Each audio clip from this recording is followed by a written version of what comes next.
Oui, Monsieur le Président, il s'agit d'une demande de rapport sur l'orpaillage clandestin en Guyane. Les méfaits de l'extraction illégale d'or en Guyane sont connus. Ils sont environnementaux et sociaux. Environnementalement parlant, c'est l'utilisation du mercure pour séparer l'or du minerai. L'organisation non gouvernementale WWF parle ainsi de 1,3 kg utilisé, donc 1,3 kg de mercure utilisé pour 1 kg d'or extrait. Son usage est interdit depuis 2006, mais les personnes pratiquant clandestinement l'orpaillage l'utilisent encore massivement. Toujours selon WWF, 157 000 hectares de forêt ont été détruits par l'extraction de l'or et 72% de cette dégradation est apparue depuis 2008. C'est aussi un désastre social dans lequel les plus pauvres du Suriname ou du Brésil s'opposent aux précaires de Guyane pour extraire un or venant enrichir surtout les plus puissants du monde entier. Si des réponses institutionnelles ont été apportées, elles ne permettent pas des solutions satisfaisantes face à l'ampleur du phénomène et aux dégâts écologiques et humains que l'orpaillage clandestin cause. Cet amendement vise donc à permettre un bilan des politiques de lutte contre l'orpaillage clandestin. Il demande au gouvernement de communiquer au Parlement un rapport sur le coût pour les finances publiques ainsi que les conséquences sociales, économiques, environnementales et budgétaires de la lutte contre l'orpaillage clandestin en Guyane et des moyens supplémentaires nécessaires à mobiliser. Nous avons retravaillé l'amendement suite au débat en commission afin de prendre en compte les discussions et les remarques du rapporteur et nous espérons donc que cet amendement ainsi retravaillé sera adopté. Effectivement, c'est une vraie problématique guyanaise, la lutte contre l'orpaillage illégal. D'ores et déjà, qu'est-ce qui a déjà été fait? L'opération Harpie pour lutter contre l'orpaillage clandestin illégal a mis un certain nombre de moyens à disposition, notamment dans la mission armée. Ensuite, il faut savoir que plus de 800 sites ont d'ores et déjà été détruits entre 2016 et 2017. Et c'est vrai que c'est un travail titanesque qui doit être fait régulièrement.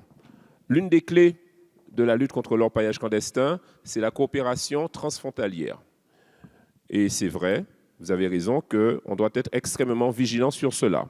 Je crois que le constat, nous le partageons, il est bien connu et je ne crois pas qu'un rapport supplémentaire puisse nous éclairer davantage sur la situation. Collègues, véritablement, là, je me sens en colère. Et je vais essayer de contenir cette colère. Parce que je ne vois pas qu'est-ce que ça peut coûter à notre gouvernement d'émettre un avis favorable vis-à-vis d'une telle proposition qui, en réalité, ne mange pas de pain.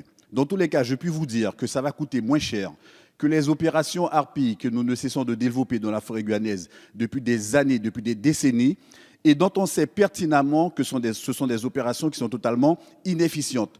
Parce qu'un site détruit, c'est 3 sites qui se montent dans les 24 heures qui suivent. À la date d'aujourd'hui, il n'y a strictement rien qui a changé. Ce sont des tonnes et des tonnes d'or qui sont extraites du sol guyanais, non compter le mercure qui est déversé dans nos eaux, qui pollue les populations, qui fait qu'elles sont imprégnées au méthylmercure, qui les pousse à des comportements suicidaires. C'est un scandale ce qui se passe là, collègues. Il faut que vous compreniez que cette situation, elle ne peut plus durer. Nous avons eu le scandale des essais nucléaires de l'Pacifique. On est en train de parler du scandale du chlordécone en Martinique, en Guadeloupe. Et aujourd'hui, on est incapable de mettre un stop au déversement du mercure par la présence des orpailleurs clandestins, mais au contraire, le gouvernement s'oriente certainement prochainement vers un avis favorable à la compagnie Montagne d'Or qui, en plus du mercure, va nous déverser du cyanure sur un territoire qui est classé parmi les 3 territoires au monde les mieux abondés en eau douce, en eau douce disponible par habitant.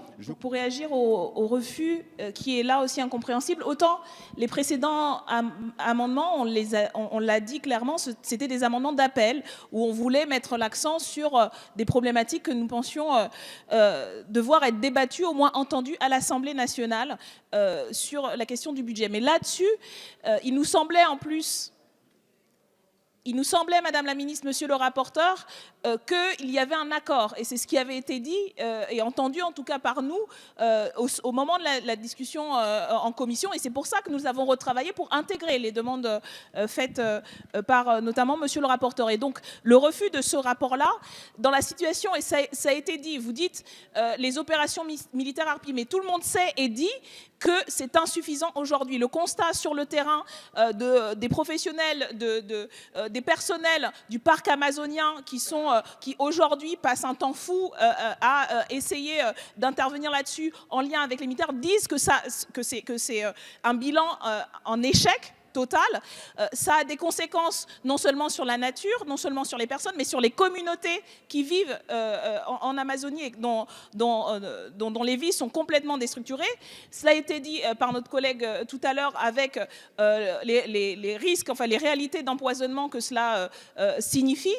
Et vous nous parlez des prochaines coopérations que nous aurons avec un Brésil dirigé par un anti-écologiste convaincu pour qui la seule politique en matière de préservation de l'environnement, ça sera de détruire encore plus cette forêt.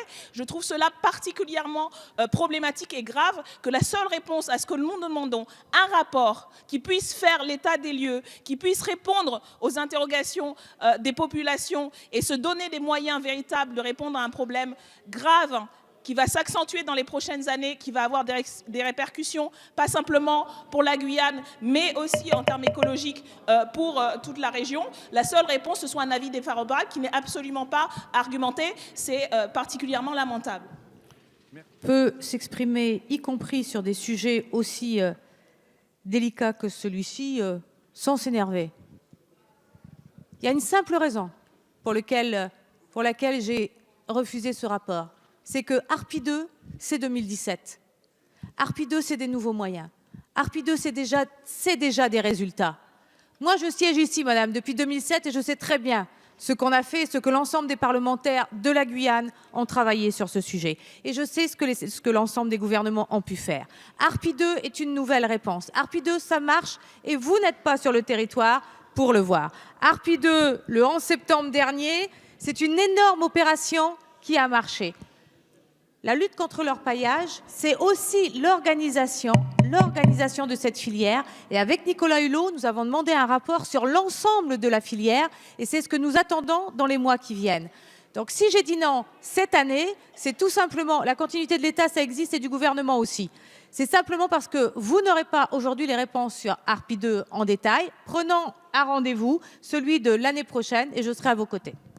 Et si vous me permettez, juste pour répondre, Madame la ministre, à votre précédente intervention, je ne suis pas élue de la Guyane, non, mais j'y ai été. J'ai été très heureuse d'y rencontrer des citoyens, des professionnels, les membres, par exemple, de la forêt, du Centre national de préservation de la forêt amazonienne. Et je suis aussi élue de la République et je me sens aussi de ma responsabilité de défendre l'intérêt de nos concitoyens et concitoyennes de Guyane parce que c'est notre intérêt commun.